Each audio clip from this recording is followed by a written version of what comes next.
Hello YouTube, this is Rhino Dan. So this is my new motorcycle. After I decided that I was going to surrender the Harley Davidson Pan America, I went out and sat on motorcycles at Vallejo Kawasaki dealership. And I sat on a few, from the Versys to some Gixxers to different bikes. And my criteria for buying a motorcycle is comfort.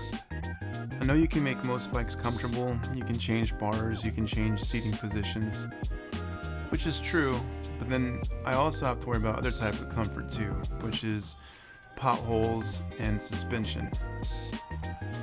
I looked at the V Strom 1050 XT, and one of the reviewers and multiple reviewers said that it had a very stiff suspension, which isn't good for me because I live in California and there's a ton of potholes, and if you don't have a good suspension, then you're gonna feel those bumps and the jarring. That's like when my first Harley Davidson I did buy was the Sportster S, right? It had only 2 inches of suspension travel. I rode it for like 30 seconds to a minute and I was done. And I knew right off the bat that my back was just going to get shot beamed and I couldn't handle it. So the reason why I went with the Suzuki V Strom 800DE is because this has almost 10 inches of suspension travel, and I think I'm becoming an adventure motorcycle guy. I like the adventure touring, I like the off-road capabilities, and I just like the upright seating position and the wide bars. It's just very comfortable. I think the V Strom 1050 XT would have been comfortable too, but suspension's very expensive. You're looking about $3,000 to $4,000 to get things, springs, revalving, all that stuff. It's not cheap to have suspension put in, like a new Owens rear shock. Like it's not a cheap thing to do. Especially because I used to race motorcycles and I know firsthand that suspension is not something that you want to do yourself. You want to have it professionally done, and it's something that you really want to have it done by someone that knows what they're doing, because it's your life on the line. What connects the front tire, the rear tire, it makes the chassis compliant, right? What gives you that confidence when you go through a corner and the ability to have your brakes. So it's very important to have your suspension done properly and sprung for you. The reason why I don't have any volume in this video of the engine is because the windscreen is so small that I end up getting a lot of wind noise. I am going to go out and I did buy a bigger windscreen that's supposed to come in a couple weeks, being made in Italy.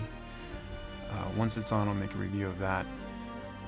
And that's the thing, is that no motorcycle you buy is going to be perfect. Whether it has a small windscreen or the seating position isn't quite right. I'm probably going to have to take this seat. The seating position on this is fine. It's at 33. I really need about 34 to 35 inches. I need more legroom for my hips and my back. But the suspension on this is fantastic. I've been over some of the craziest potholes. I should have footage of it, but some of the footage didn't come out or my camera wasn't on. I've been over some really gnarly roads, and this thing just ate bumps and no back pain, and it's been great. And that's something that I'm looking for in a motorcycle. When I was younger, I went into the sport bikes and didn't really care about ergonomics or the backs. I didn't have back pain. My back wasn't injured, and my hips wasn't a bad thing. So I wasn't really looking for those type of things when I bought a bike. But as you age or life circumstances changes, you have to buy something that makes sense for you. I think that's the thing about why we have so many different types of bikes in the world. And I know everybody wants to have their bike being validated like it's the best, but there is no such thing as the best motorcycle. Take it from a guy that's ridden almost every manufacturer, raced, done a lot of things. There's always a give or a take.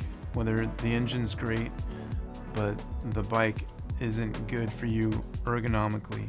Like for example, the Pan America checked every box except for reliability. If the bike was reliable, I would still own it today. But that's the point I'm trying to make is that nothing's perfect. There's always going to be a compromise.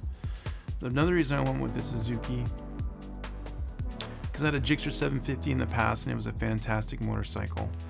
I really enjoy Suzukis. They're great motorcycles. I enjoy Kawasaki's. And people are going to ask me about Hondas. I'm not a particularly Honda guy. I know they make good bikes and stuff, but Hondas are not for me. So I know that there's like a Transalp or Transalp, whatever, 750 is supposed to be better than this bike. It's not even my cup of tea. And if the Honda dealership in my area wasn't so shady and did dealer markups, I would have bought a Honda 700 and a Venture bike, and those supposed to be pretty good too. But my choices were Suzuki or Kawasaki, which they're fine bikes.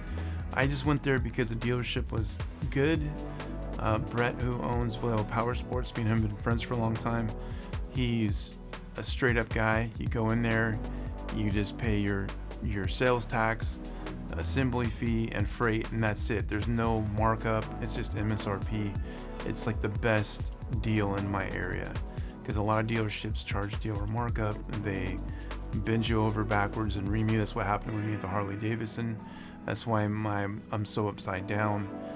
It's the little fees, the dealer fees, these little fees. Just before long, you know, your $24,000 bike becomes a $30,000 bike, and you're like, what?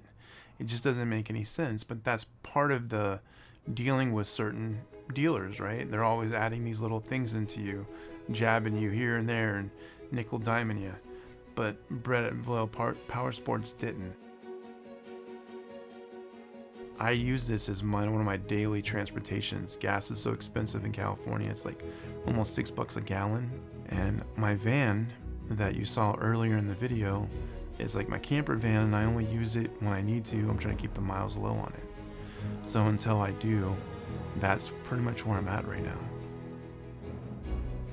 This is my new bike. I'm pretty excited. Is it perfect? No. I'll make a review on it once I get a couple thousand miles on it, and I'll talk about the things I don't like, the things I do like. But for the most part, it's comfortable. I've been on a couple of hour rides. I got a chance to do some twisties, some freeway, things like that. It's has enough horsepower, has enough torque. I don't feel like I'm lacking. It's not as fast as the Pan America. I'll make a comparison video soon, but I just want to let you guys know that I did get back on two wheels, and this is my motorcycle I'm gonna have for a while. And eventually, my throat's getting dry. Eventually, I'm probably gonna get a BMW 1300 or 1250 GS for me and my wife to go tour the country on. But for right now, this will definitely save me some money in fuel and allow me to go out and keep riding, because motorcycles is who I am. It's part of my life. It's what I enjoy doing. It keeps me centered, and it keeps me grounded, and it keeps me pushing hard when work's kicking me in the face and I'm tired and I don't want to go to work, and it allows me to just keep on moving and pushing forward, because I can go on a ride and have that solitude and that inner reflection and enjoy the scenery and life, and it's tremendous. Alright guys, thanks for watching, and hope you guys enjoy the video, and if you have any questions about the new bike, please ask away. I must have went blind tonight, cause I swear that you out of sight. Man, I'm so up, I could be a pilot, and I just hope trying to catch a flight. So let me get the digits, I call right now if you with it. I seen 1,000 pretty girls in this room, $1 and I've been looking for you. I've been searching, it's so hard to find a girl who's one of a kind, cause being alone just isn't cool. I'll take 1,000 trips around the world just so I could find you, girl. Cause darling, I've been looking for you, yeah. I'm looking for you, for you. I'm looking for you, for you. Let's get it now. I'm so up, I could be a pilot, be a pilot, be a pilot. I'm so up, I could be a pilot. Beat. Let's get it now. Let's get it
on a flight to space. If you admit that I can hold you closer, girl, I jump out of